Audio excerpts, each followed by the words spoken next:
Okay, right. So I think it's time we spoke about Jaguar again. I know I did do a video on Jaguar when they rebranded, but then of course since then they've come out with a new concept car, and I've been sitting on this one for a while because I've been allowing it to sort of percolate and also sort of rethinking about what they've done with the brand as well, and to see if I can maybe change my mind about what they're doing and what they're thinking of doing. The reality is that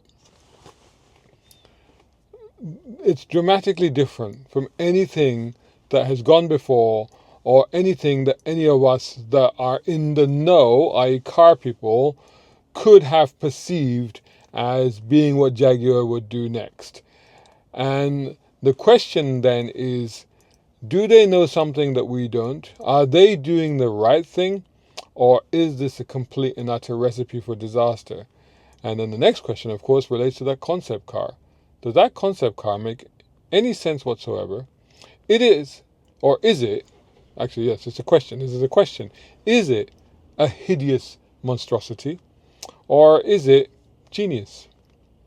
Let's get into that right after this. A brown car guy.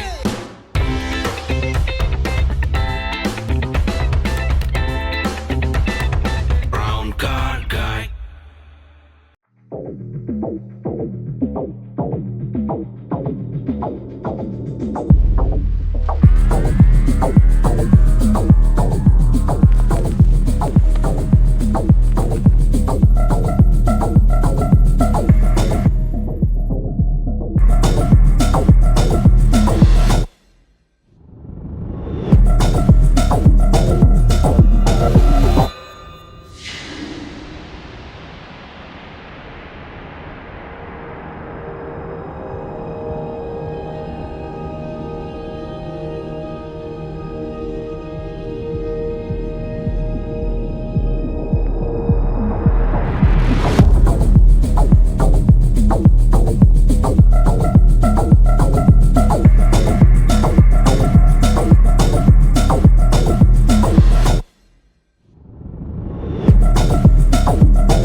So, of course, Jaguar is a name that is synonymous with elegance and style and the sort of effortless cool and charm that, that is actually quite quintessentially British, isn't it?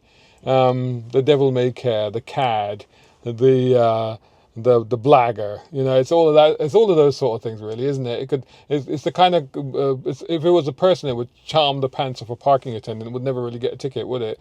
But however, as you know, we've talked about the branding before. They decided first of all to announce that they would take an hiatus of probably at least a year, maybe longer. So that is no new cars. I think they're just winding up production on some of their models, but no new cars coming after that until possibly 2026, possibly 2027. I would expect 2026. And then for some reason, having decided that they were going away, they suddenly went, oh, by the way, we've rebranded. And to my mind, it was like, as I said in my previous video, so why did you do that when you were going to go away? Why didn't you just wait and then come back with a bang when people had sort of settled down?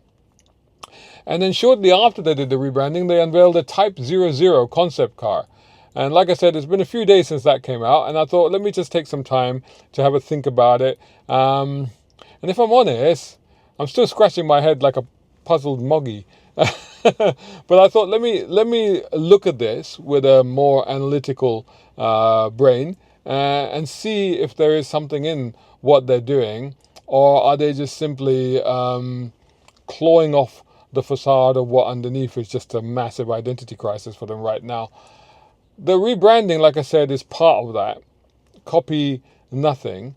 But then with this car, what are they doing? Actually, let's just touch again briefly on the rebranding. I'm not a fan. Again, I said this in the other video. Maybe they know something we don't, but I think it's just too far from where we were with Jaguar. I mean, you rebrand, you change logos, you do things, but you do it with a nod to heritage, especially with a brand like that car, with that such as Jaguar. And I think this also then relates to the car as well. I mean, this car that they've got, okay, let me just say, I actually quite like it. I like it because the kid in me absolutely loves it. The one thing as soon as I saw it, I was thinking Thunderbirds. I was thinking Jerry Anderson. Was it Captain Scarlet? What was it? Captain Scarlet? Am I getting these wrong? Anyway, if I'm getting these wrong, I'm sure you'll correct me. But you know what I mean. The what do they call it? Not animation. Anyway, I'm sure you put the word in the comments. You know what they used to call it. But they used to create all these vehicles, these futuristic vehicles, and in particular, one that stood out for me was obviously Lady Penelope's Rolls Royce, pink Rolls Royce in Thunderbirds. And as soon as I saw this, I just thought that, because it just said to me the same thing. And this is the thing about this car. They talk about breaking away from the past. This is the future. They're going far into the future, and they're imagining something that's never been done before. But here's the thing. I mean, ultimately, they've actually gone with a very traditional silhouette structure, if you like, if you think about it. The whole idea of a majestic, imposing, large, luxurious automobile has always been a high front with a big grille and then a long, long bonnet. That's that. This is a sort of cartoony exaggeration of it, but that's the reality. Even if you look at Rolls Royces today, that's what they are. But here's the thing, and first of all, I should just add that this concept is not going into production. They've said this. This is just a concept car. This is just them going, well, hey, look at this. There's some more crazy stuff that we're going to, make you go bananas with when it comes to the Jaguar brand. This is not for production, but it is kind of elements of it could be part of production. But when you look at that long bonnet, for example, I mean, this is an EV. It's an EV. EVs have all their batteries and their motors and everything in their platform. What is in that long bonnet? What's in there? Are there the bodies of outraged Jaguar designers of the past that have committed suicide? Is that what they're storing in the front of that car? Imagine. So it doesn't make any sense, honestly. But having said that, like I said, I like the squared off shape, the imposing lines of the thing, the slim headlights, the crazy grille, the cartoony proportions almost of it. I quite liked it, but I didn't see any Jaguarness in it. It wasn't a Jaguar. It was just something that was very cool. If a Chinese manufacturer put that out, I'd be like, hey, these guys are serious. These guys are really showing something. Let's see what's going on here. And Jaguar is basically behaving like a new Chinese car company. That's what they're doing. And honestly, like, on the one hand, you go, okay, maybe that's a strategy that might work, but on the other hand, this is Jaguar. The thing that the Chinese haven't got, as I keep saying over and over again, which is why they often have to copy, or they have to make bold statements, or they have to do funky stuff or crazy stuff, and really, really push technology to the limits as some of the cars are doing, and very well so, and quite rightly so. And the reason they're doing this is because they have no heritage, they have no past. There's nothing to draw back on. There's nothing to say, this is who we are. Because ultimately every brand, it's not about how good the cars are. All cars are good these days. So ultimately, what is your relationship with the brand? Now, with the Chinese car companies, we have no relationship with those brands. We have no relationship because we never heard of them before. So the idea with Chinese companies, they create something so extreme, so unusual that suddenly, part of you then goes, oh, I quite like that, or I relate to that, or I find that interesting, or that's kind of cool. And then you kind of start to relate to it. In the case of Jaguar, it doesn't need to do that. Jaguar has a heritage. It has a history. From everything from E-types to winning Le Mans to, the absolute coolness. A few years ago, and I mentioned this before in the previous video, but that ad that they came out with, I thought was absolute genius. Ooh, it's good to be bad. And it was the whole play on the fact that villains in American movies and Hollywood movies are always British, because there's a subtle hint of danger behind that eloquent charm. And I think that Jaguar could have really played they did that campaign and they just stopped. And to me, it was like, why didn't they just go on with that campaign? Why didn't they just make sure that everybody in every movie going forward drove a Jaguar? That's what they should have done. The same way that Dodge was making sure that every goodie, every cop, and anybody on the right side in an American movie was driving a Dodge Charger or something like that. Jaguar should have done the opposite and tried to make sure that everybody in every movie, particularly if they were British, would be driving a Jaguar. They should have just been handing out Jaguars for free to Hollywood studios left, right, and center. And then they should have really built on that whole "it's good to be bad," because that whole badassness, that could have actually won them, sales. And this is the big problem with the car company, the fact is that, and people have said this, that the reason they had to do all of this, the reason they had to go crazy, was because nobody was buying their cars. What was the figure? I had a figure somewhere, which I've now lost. But I think that it was to the tune of, they've lost, in the last 5 years, they've lost 100,000 sales a year. I think there was something like 180 and they're down to like 70 or something. I'll put the correct figures on the screen because I've just forgotten them. But I think it was something like that. And that's pretty dramatic. And the car company selling only around 60, 70,000 is not really viable on that scale, legacy car manufacturer on that scale of things, let's be honest. So you can kind of understand that, this is a company that's getting pretty desperate. And if you're desperate, then you're going to try anything, right? And then but the question is this the right thing to try? And at the end of the day, like I said, it could be right, but it could be an absolute disaster. But going back to the car, let's go back to the car a minute, because I just wanted to talk a little bit more about the car. It's one thing that frustrates me about EVs.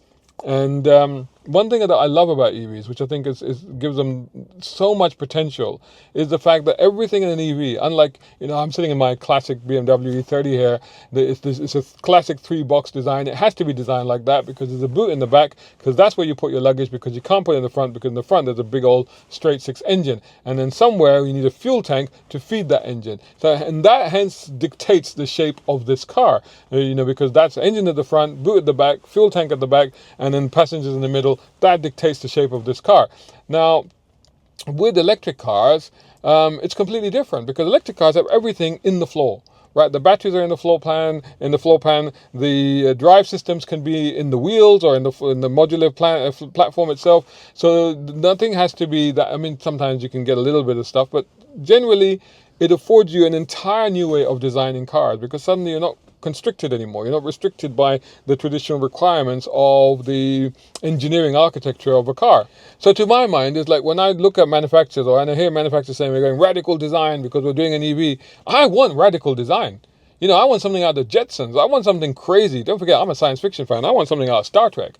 I want absolute radical design. Why do we have to have a bonnet? Why do we have to have a front grille? Why do we even have to have windscreens that only come up to here? We could have like a helicopter canopy or cabin. That's because we could. Why not? I mean, crash safety, that's another thing. But we innovate, come up with ideas. Let's do something. And I think this is where this is a missed opportunity, especially for a concept. I think that the concept, like I said, I liked it, but I can understand why people hated it, and I can understand completely why nobody can relate it to a Jaguar, because that's the real sticking point, I suppose. So what are we left with then? What are we talking about? Where are we going with Jaguar? Well, I think what Jaguar is doing is that it's just stirring the pot right now. Because, like I said, with the decline that much, and they do say that all this, because the other thing is, like, when I posted that last video and people are like, oh, you're all complaining, but, you didn't buy any Jaguars. And this is true. But the problem wasn't the brand. It wasn't a heritage. It wasn't like, people saying, oh, no, because only old fuddy daddies buy them. It's like, no, I would have bought one. I love the XC. I thought it was great. The F-Type was fantastic. The problem was not even with the cars themselves. When I drive these cars, I drive them brand new. So when you drive them brand new, they tend not to break down, right? They tend to be reliable because they're brand new. But the trouble is that what everybody was finding was that ultimately they're not reliable. And that's the killer. That's the problem. Right, it's not the branding, it's not the cars themselves, because the cars, XC was a brilliant car, F-Type was a fantastic car, and the SUVs, the F-Pace was brilliant. It's not the cars, it's living with the cars. And if the reputation starts to get out there, is that, well, you're spending a lot of money on a car that isn't going to last, or is going to give you hassle, and this and that, and you say, well, that's what's going to kill the sales. Right? It's easy to switch and turn the marketing to appeal to a younger crowd, to get more people, while retaining your loyal audience as well. But the product has to be good. The product was good, but the product wasn't robust. And that's the problem. So now Jaguar is trying to fix a problem that is not actually the problem. The brand was never the problem. The cars were the problem. And in fact, even the cars weren't the problem, but the way that they were building them and engineering them, the longevity, the reliability, that was the problem. And I think that if they could have just, orchestrated that branding back into that, good to be bad, badassness, British badassness, if you like, whilst at the same time focusing, I mean, that Ingenium engine, in a brand new car, the 2 litre, I thought it was a fantastic engine. But of course, later it emerged that it had, longer term, it had problems, and that's the issue. That's the main concern right there. And that's where that's where it's hard to fight back from. It's like when you've got this reputation that's been tarnished by reliability woes, and that's the problem that you're facing. And rebranding into something that looks like a cologne and putting a car out there that looks like it came off the miniaturized set of Thunderbirds isn't necessarily going to help unless those things are solid and reliable. So longer term, what's going to happen? Is Jaguar going to survive? I don't know. There's a big question mark over that. Big question mark. Like I said, I mean, this could be Jaguar just winding us all up and just basically creating, it's happened before. Things have happened, just recently. It's not really the same thing, but there's a certain parallel in this. Maserati killed the Gran Turismo and then showed another concept. What's the concept called? Fire? Something, I don't know, something. It was beginning with F, I think it was, And it was a bit like a Gran Turismo, but actually quite different. And then ultimately, then they took a little bit of a break and they came back with a new Gran Turismo, a couple of years or something. They come back with a new Gran Turismo, and you can't tell the difference between that and the old Gran Turismo. And I think that's them going, okay, we put this out, here's the reaction, let's just go quiet for a bit, and then once everybody's forgotten about it, we'll just bring back the old shape, because we knew that one worked. And I feel there's a little bit of that about this whole Jaguar thing that's going on. It's like, well, let's go crazy. Let's get a lot of attention. Let's get a lot of column inches and videos and people talking about us and lots of discussion and debate. And let's get people really riled up. And then we'll actually go back to giving people what they really want, which is a Jaguar, right? Let me know what you think in the comments below, and I'll catch you on the next video.